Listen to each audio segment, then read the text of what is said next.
Okay. Good morning, everyone.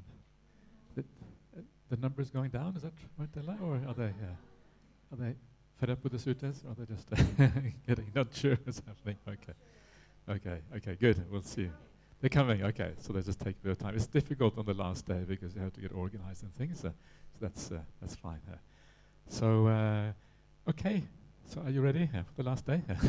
So we're going to look at today, I'm going to skip one of the suttas. I'm going to go straight to the last one, the Upakilesa Sutta, which is like half of the suttas, really. It's a bit of a long sutta.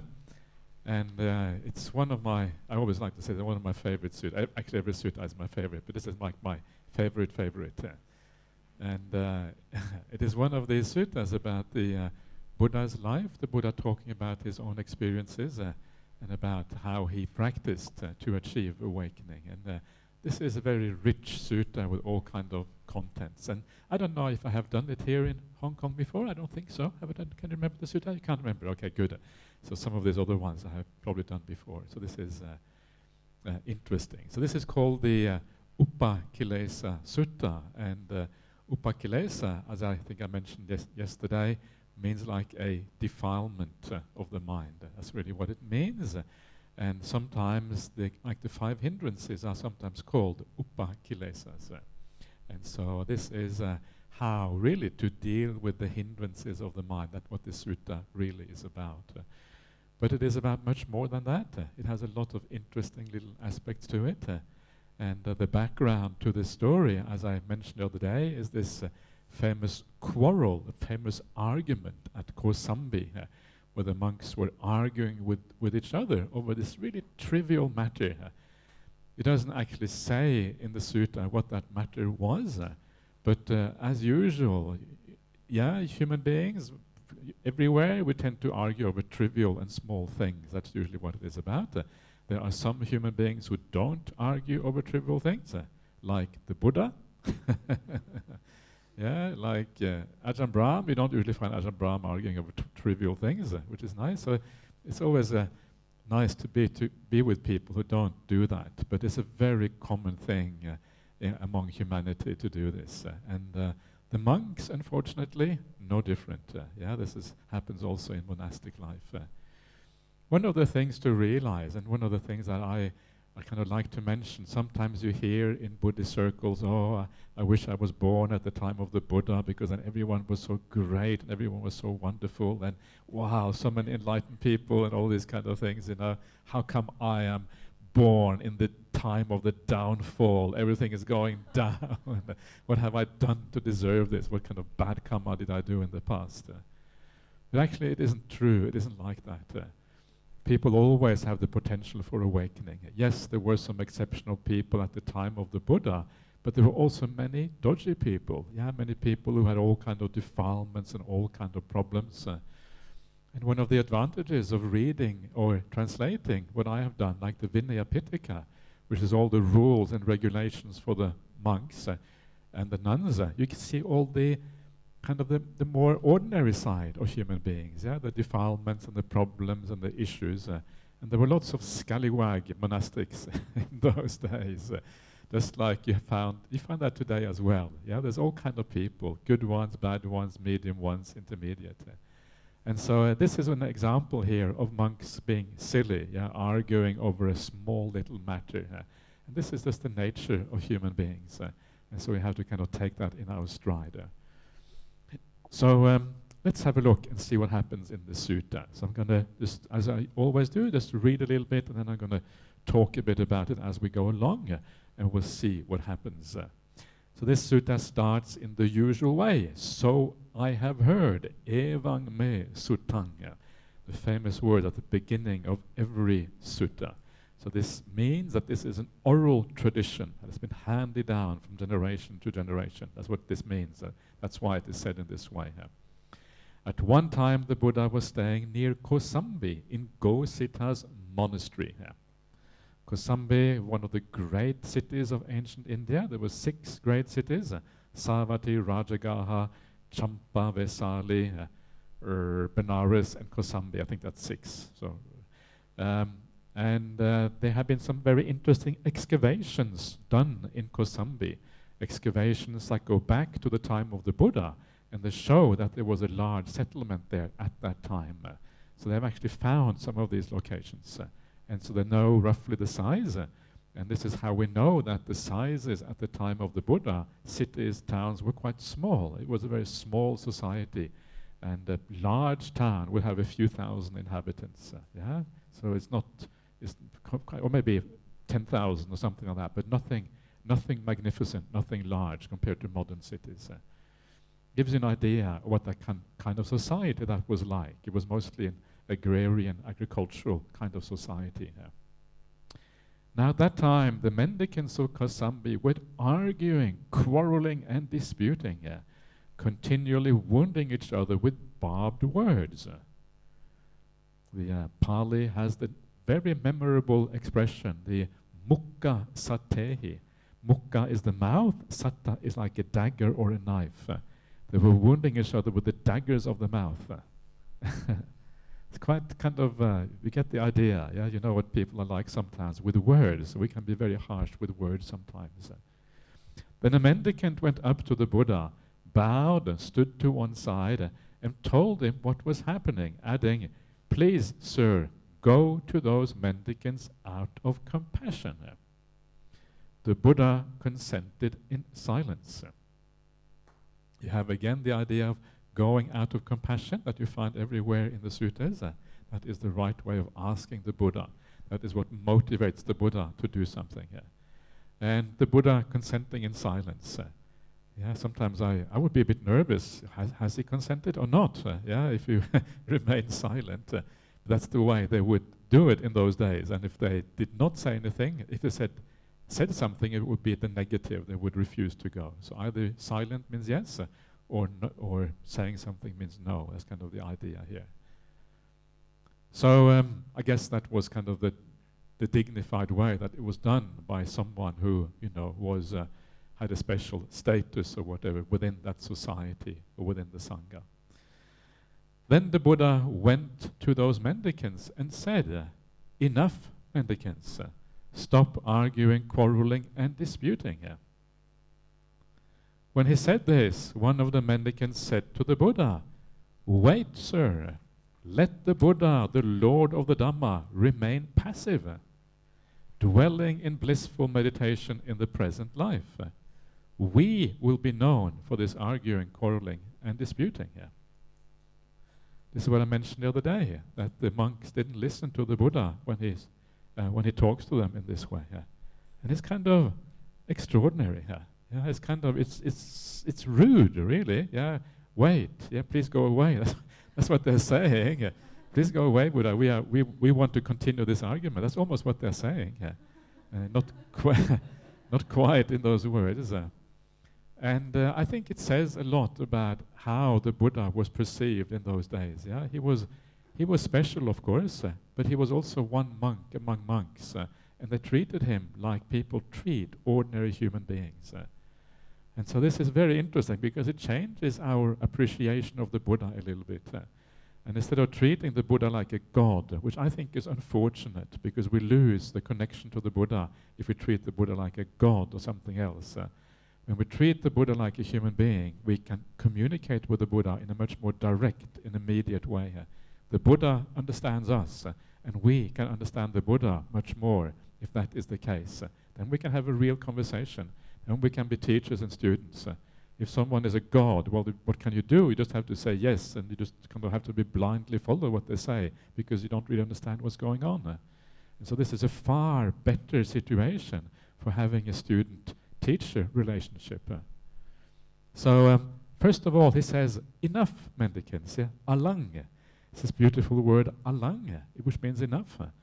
And this is used in many different places in the suttas. If you just want to say enough. So, one of those strange things when you become a monk is that you have this in-house jokes. Whenever you are in a certain profession, you have the in-house jokes within that profession. If you are a lawyer, you have legal jokes. If you're an engineer, you have engineering jokes. If you're a Buddhist monk, you have Buddhist monk jokes. And so you say things that no one can understand outside of your profession. You have this kind of Pali words. And Alang is like one of those nice little Pali words that sometimes monks use with each other. Yeah, say alang, alang, enough, or whatever. Yeah. And I was in Singapore I go to Singapore quite regularly as well, more than here actually. Once or twice a year I go to Singapore, and we do similar kind of things that we do here. And I was giving a talk, and suddenly Alang stood out, and I said to the audience, "Oh, if anyone, this is a really nice name, Alang. It sounds a bit like Alan, right? So that's kind of a nice part about it. But but also the idea of enough is a very Buddhist idea. Enough, be satisfied, be content." And so it's a very evocative idea, Alang. And so I said, if anyone wants to be called Alang, come up afterwards. No one took it up. And so in my next talk, I said it again, and then someone finally came up and said, "Okay, I'll take the name Alang." So now there's a person in Singapore called Alang. So when you meet Alang, let me know. I'll be very happy to hear that he's using that name. But it is a very nice name, right? Alang, enough. It's a very Buddhist way of thinking about things. So the Buddha also uses this word, enough mendicants. Stop the arguing, quarreling, and disputing. And then they kind of dismiss the Buddha. And then, for a second time and a third time, the Buddha said to those monks, enough mendicants, stop arguing, quarreling, and disputing. And for a third time, that mendicant, that one monk, he said to the Buddha, wait, sir, let the Buddha, the Lord of the Dhamma, remain passive, dwelling in blissful meditation in the present life. We will be known for this arguing, quarreling, and disputing. The Buddha is the Lord of the Dhamma, the Dhamma Sami. Sami is the word for Lord. Swami in Sanskrit, you may have heard the word Swami. It is used among, the kind of leaders of religious orders and things. So this is what the Buddha is called. And they tell him to go back and meditate. The blissful meditation in the present life is Ditta Dhamma Sukha Vihara. And Sukha Vihara is like a happy, blissful abiding. And this is just another word for the jhanas, really.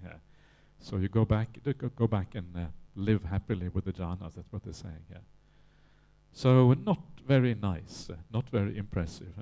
Now the Buddha has tried 3 times, and 3 times is always the maximum number of times. If you don't get through on the 3rd occasion, the time has come to depart. That is exactly what the Buddha does. And this is often a very powerful teaching. When you leave someone, they don't listen to you, and you leave. Sometimes that can be a very strong way of sending a message. So because you understand that your life depends on the Buddha is the one who inspires you. And when he leaves, you kind of, wait a minute, what is going on now? And so the Buddha, he uses this kind of ordinary, psychological, techniques, I suppose, to kind of get his message across. Then the Buddha robed up in the morning, and taking his bowl and robe, he entered Kosambi for alms.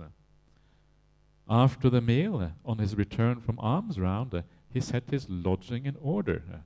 Taking his bowl and robe, he recited these verses while standing right there. You get this feeling of the Buddha robing up in the morning. This is what we do as well when you go out. You put on the kind of proper attire for being outside, usually both shoulders, these kind of things. And so it does exactly the same. He takes his bowl and robe. Take your bowl, take your extra robe, Sangati, and then you go into Kosambi for alms. Like I mentioned before, the Buddha also went on alms round. That's kind of really neat. The Buddha, again, has this sense of being one of the monks. He basically does what everyone else does. And then after the meal, after the alms round, he sets his lodging in order. The Buddha kind of organizes his room. Now he's going to depart. This is what they always do when they depart. They kind of put their room in order beforehand. And here you have the Buddha doing it himself. There's no upatak, there's no kind of slave who kind of works for him or anything like that. He just does what he has to do, which is fascinating. And then he recites these verses. And these verses that come up now, these are some of the most famous verses in the Pali tradition. And they also exist in the Agamas and in the Udana Varga and the various scriptures that are now come down in Chinese, ancient Chinese, and also in Chinese characters, and also in Sanskrit and in Gandhari and in Tibetan, I think, as well. So they come in a large number of different languages and scripts and things. Very kind of beloved verses, and you will hear them a lot when you travel around the Buddhist world, and you will have heard them before. So we will spend a little bit of time on these verses because they are very interesting and powerful teachings. And they are also found, they're found here, they're also found in the Dhammapada, they're also found in the Vinaya Pitaka. Yeah, this is a sign, when these things are found in many places, it is a sign that these were very well dispersed in the Sangha. Everyone was hearing about these verses. Yeah, they were very important. That's why they're found in so many different places. So if you read the Dhammapada, you will come across these ones. So here we go. So this is what they're like. I will read through them all first of all, get a feeling for them, and then I come back and comment on them one by one afterwards. When many voices shout at once, no one thinks that they're a fool. While the Sangha is being split, none thought another to be better. Dolts is like stupid people, dolts pretending to be wise. They talk, their words right out of bounds. They blab at will, their mouths agape, and no one knows what leads them on. They abused me, they hit me, they beat me, they robbed me. For those who bear such a grudge, hatred never ends. They abused me, they hit me, they beat me, they robbed me. For those who bear no such grudge, hatred has an end. For never is hatred settled by hate. It's only settled by love. This is an eternal truth. Others don't understand that here we need to be restrained. But those who do understand this, being clever, settle their conflicts. Breakers of bones and takers of life, thieves of cattle, horses, wealth, those who plunder the nation, even they can come together. So why on earth can't you? If you find an alert companion, a wise and virtuous friend, then overcoming all adversities, wander with them, joyful and mindful. If you find no alert companion, no wise and virtuous friend, then like a king who flees his conquered realm, wander alone like a tusker in the wilds. It's better to wander alone. There is no fellowship with fools. Wander alone and do no wrong, at ease like a tusker in the wilds.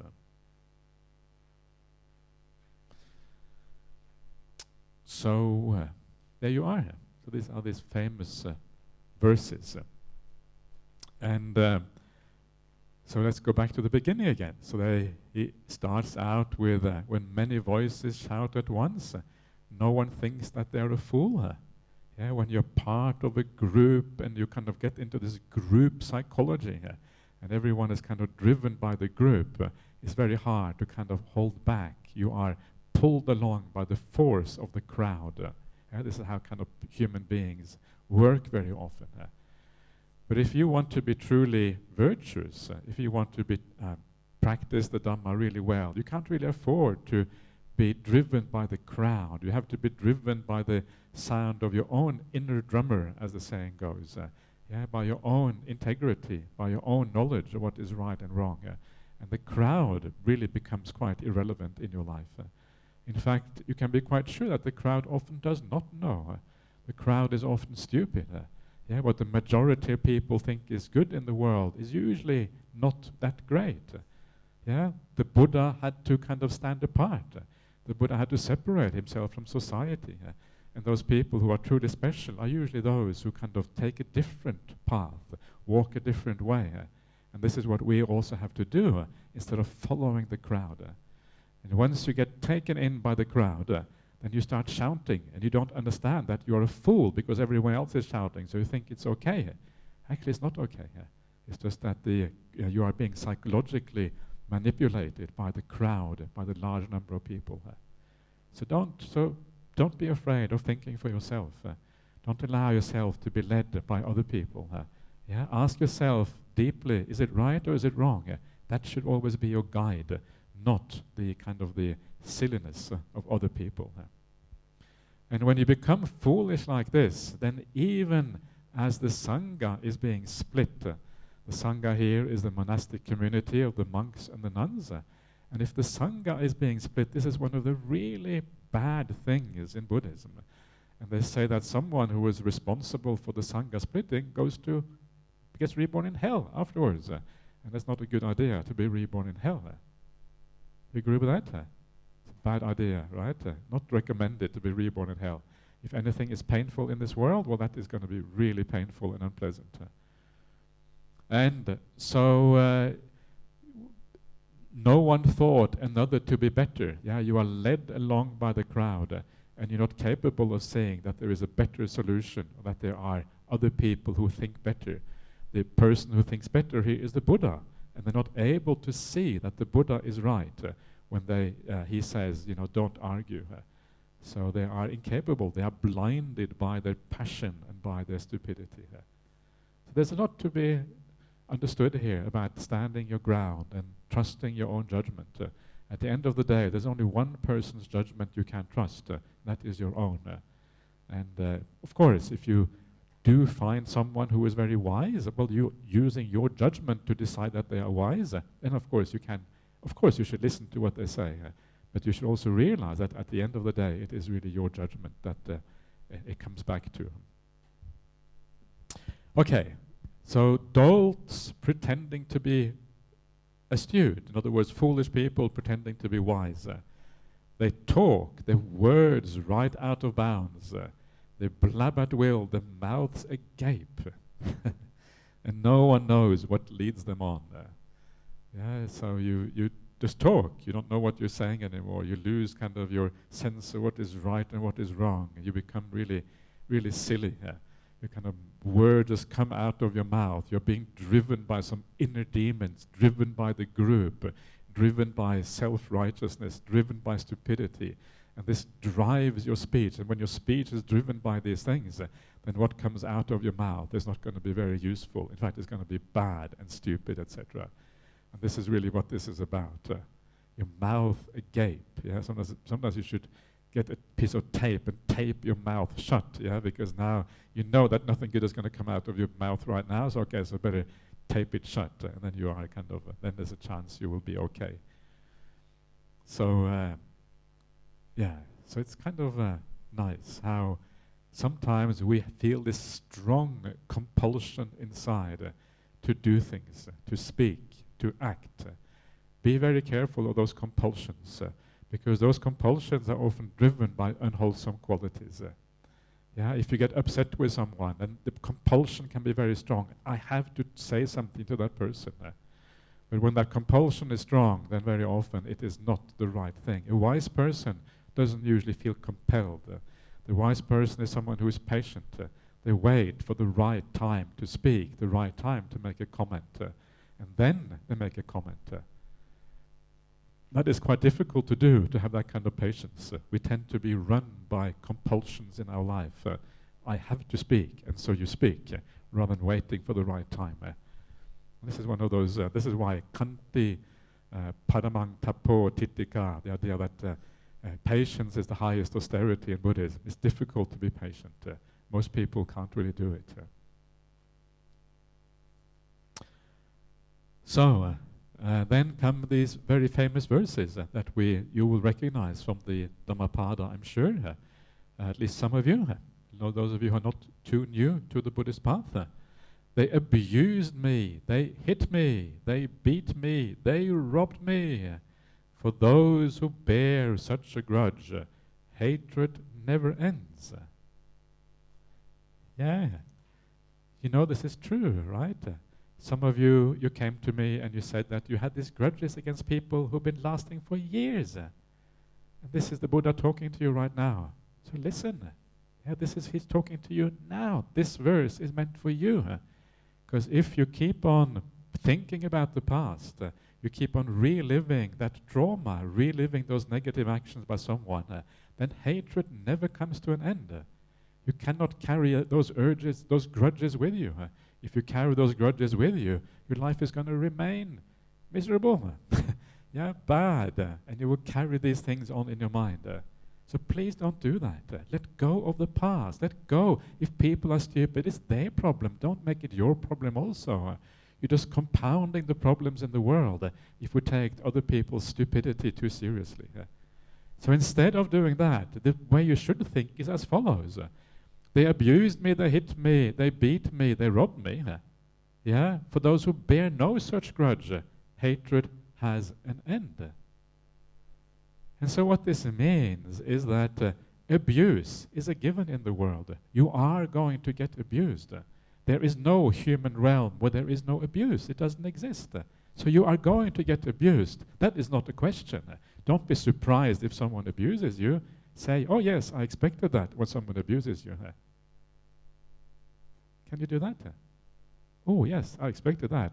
Okay, well, you don't have to say thank you, that's going too far, but you, but you can expect it. Yeah, because that is what the human realm is like.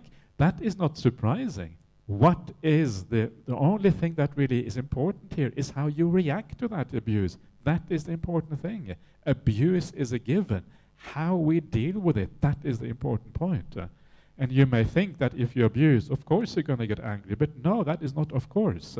There are people in this world who can deal with abuse without getting angry back. Yeah, it is not, and it's not that difficult. This is the surprising thing.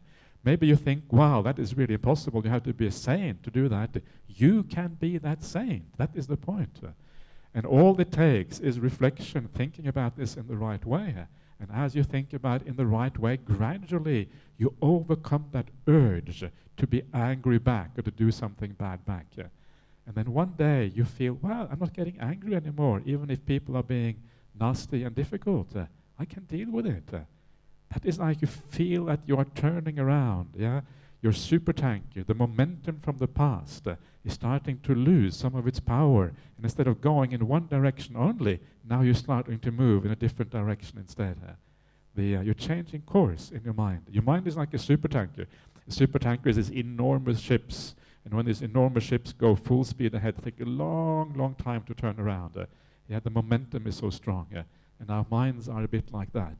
Very powerful momentum from past lives, from earlier on in this life and all of these kind of things. And now you can finally feel the momentum is changing. So our reaction is different. Yeah, people will abuse you. People will, where are we? People will hit you sometimes even, right? I don't know if you have ever been hit, but sometimes people will hit you. If you're a child, you are naughty, maybe your parents will give you a smack. I don't know if what people in Hong Kong do if they smack their children, but sometimes they do. Yeah, some parents don't, some parents do. Or you beat me, or you rob me. Sometimes you get robbed. Are there people who do robbings in Hong Kong? There are robbers in Hong Kong, okay, so you find that everywhere. There's no place. Wherever there's human beings, there is robbing going on. Yeah, that's what human beings do, unfortunately.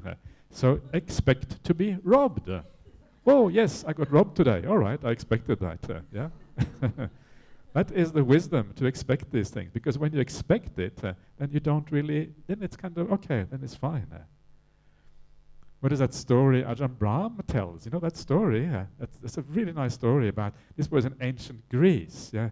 In Europe, Europeans always look back to Greece as like the fount of wisdom and culture in Europe. Yeah? Because they kind of were doing their things roughly at the same time as the Buddha. Yeah, 400 years, 500, even a little bit earlier than that, 2,500 years ago, basically. Yeah. And I can't remember who exactly. I'm not very good with kind of Greek mythology and the Greek history, anything like that. But there was, Ajahn Brahm tells the story of this teacher, and he had all these students. So this the idea here was that whenever he would shout at the students, right? He was a really kind of rough kind of teacher. He would kind of tell them off and shout at them. And every time he shouted at his students, the students had to pay him money. Right? That sounds really unfair, right? It should be the other way around. But no, every time he kind of abused his students, he really abused them, they had to pay him the honor of getting abused by this particular teacher. And then after they were finished with their studentship that lasted for a few years, they would go out into society, and when they went out in society, people would abuse them, and then they would just laugh. So why are you laughing? Because I don't have to pay anything. so it's all about perspective, right? This is kind of the interesting thing. It's all about perspective. These ancient people, they had some weird ideas, but that's kind of what that was like. And so when you expect something, whether it is you don't have to pay or you just expect things, then it doesn't really have the same. It doesn't have the same effect anymore. But it's somehow we expect that people will treat us in the right way. And most of the time they will. Most of the time people will be nice, they will be polite. Most of the time they will not rob you. Most people are honest in the world. Most people do the right thing. But also there's always going to be a certain percentage of people who are not like that. So occasionally we should expect this to happen. And if you expect it, you think, oh yeah, this is the human realm. Yeah, of course this is happening. Yeah, people are being nasty to my relatives. Of course they are being nasty to my relatives. People are doing the wrong thing. Of course that is happening. So this is the nature of the human realm. It has to be like this. It is impossible for it to be otherwise. So get used to it. Yeah, this is kind of the message here. And then when you see it in that way, and you start to understand that this is the nature of this realm, then you start to think about those people who do these things in a different way. Yeah. Again, as I have been saying already a few times during this retreat, is that when we see other people do bad things, the way to think about it is not, they are doing this against me, and for that reason I have the right to be upset. That is the wrong way to thinking about it. They're not doing it against you. They are doing it because they have been conditioned to do stupid things. And they cannot be different. This is the way they have to be, this particular person.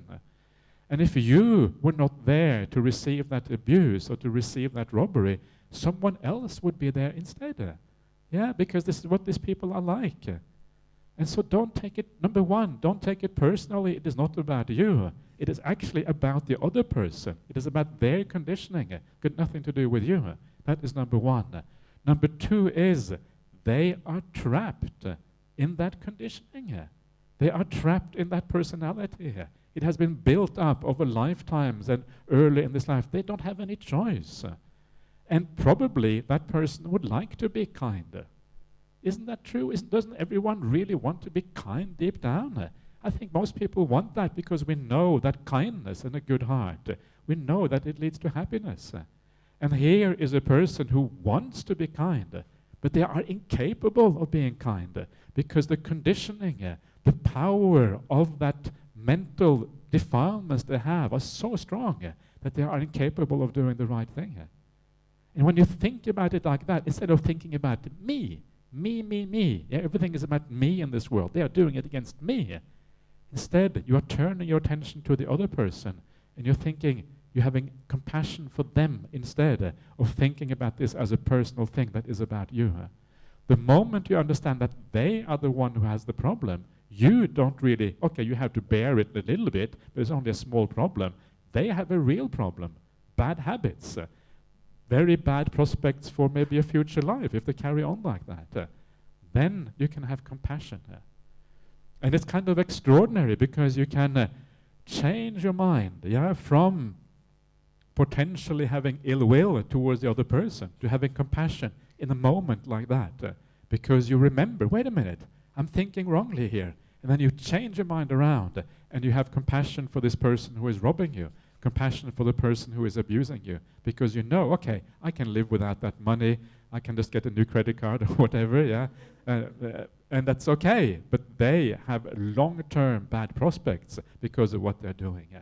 And then, I guarantee you, you will become a so much more happy person yourself if you do that. This is the right way to think about the world.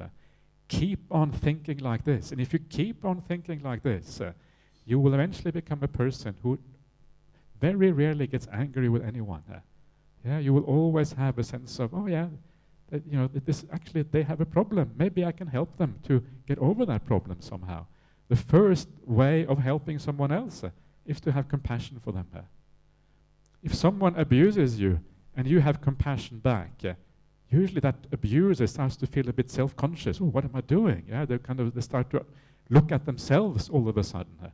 But if you abuse back, then they feel justified in their abuse, and they will never think about themselves. So compassion becomes like, what they say, like a mirror. Yeah, you start seeing yourself because of that. So this is how we do this. It is not very complicated. Yeah, Buddhism has some great advantages in giving these kind of teachings.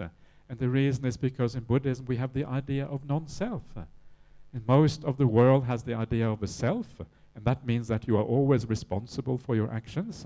In Buddhism, in the end, we're not really responsible. The defilements, the conditioning is responsible. That means that we can look at people in a different way. This is an advantage of the deep understanding of the Buddhist teachings of non-self. It comes out in practical teachings such as this. Yeah? Does it make sense? Everyone? Yeah, makes sense? Okay. Good. Okay. So, okay, I'm going to have just a little bit of water here.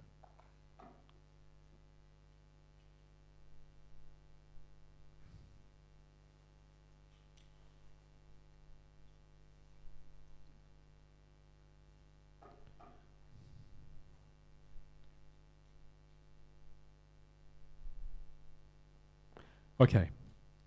So that is those two beautiful verses, and then those two verses are then rounded off by the next verse, which relates directly to that. For never is hatred settled by hate. It is only settled by love, by metta, by compassion. This is an eternal truth. If you hate back, then the hatred goes in circles, and then they hate you back again. It goes round and round like this forever. There's no end. So you have to break that vicious cycle somewhere. And who should break it? Don't wait for the other person to break it. You be the wise one. You break the cycle. If you wait for someone else to break it, it will never happen. You have to be the wise person. Don't expect anything from someone else. If someone else does it, wonderful. But most of the time, it will not happen. So please be the wise person in your life. Don't expect it from anyone else. And so you say, okay, enough of hatred, enough of retribution. Now the time has come to have compassion, understanding that other people, no one really knows what they're doing. Everyone is walking around in darkness, trying to find their way through samsara, trying to find their way through this strange life that we have. You get born into this world. You can have this kind of things that you have to do. You go to school, you go to work, you get married, or whatever it is that you do. Maybe you don't get married, I don't know what. You go through this kind of things. Everyone else does the same thing. And no one is really happy. No one is really content. And still we do exactly what everyone else does. It's kind of crazy, isn't it?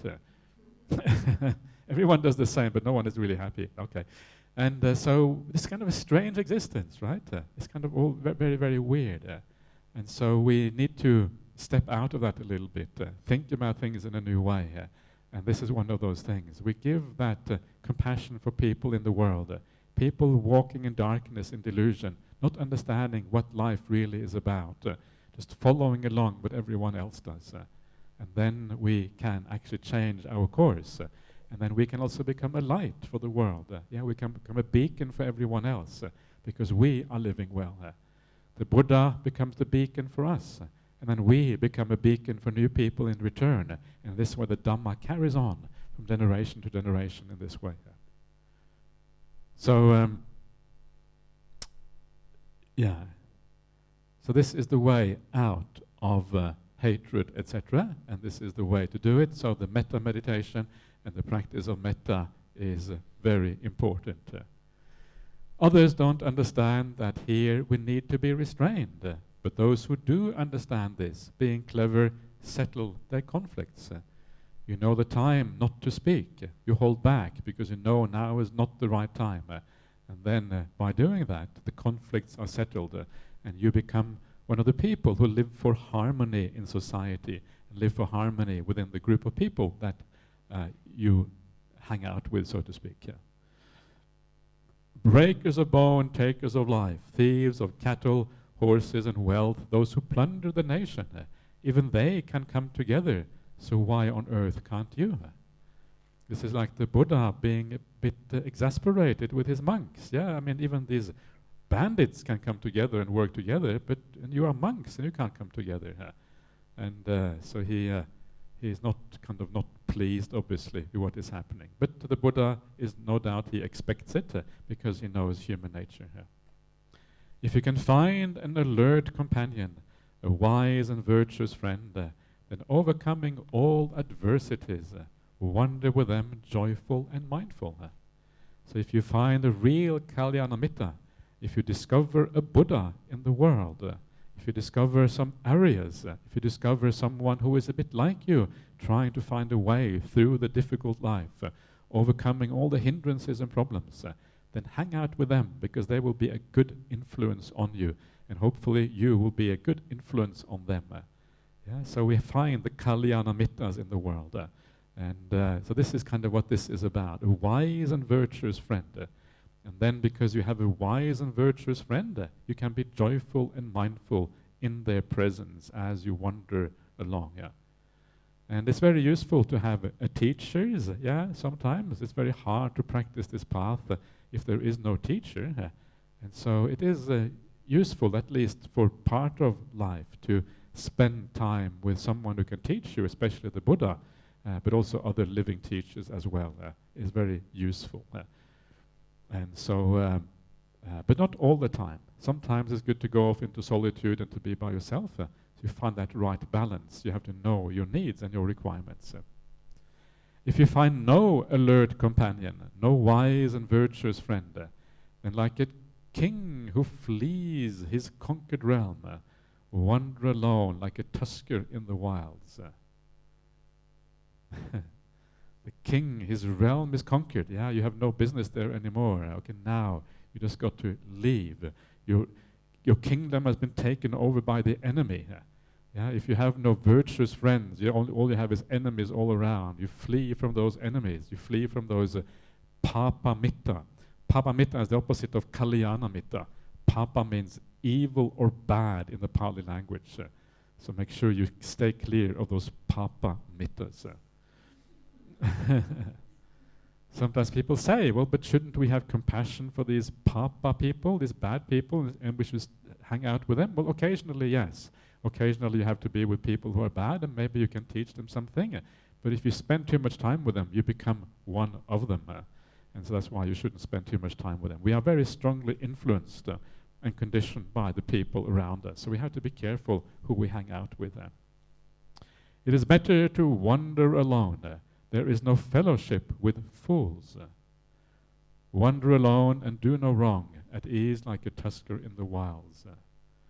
The Buddha uses quite straightforward language. Yeah, there is no fellowship with fools. Fools here is bala. Balanang. Bala is a fool, and the Buddha uses language that is very easy to understand, very direct. So you have to distinguish between fools and wise people. A fool here is the opposite of a wise person. That's really what it means. Someone who is unwise. Then you wander along like a tusker. Tusker is an elephant with big tusks. Yeah, this is the tusker in the wilds. Okay, so those are these famous verses. I think that is maybe enough of them for now. These are very rich and beautiful. But let's have a 10-minute break, and we'll come back again at 25 past 10. We'll carry on.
before, there's different kinds of translations that are nice. One translation that many people portrays these days is a translation by a fellow called Gil Fronsdal.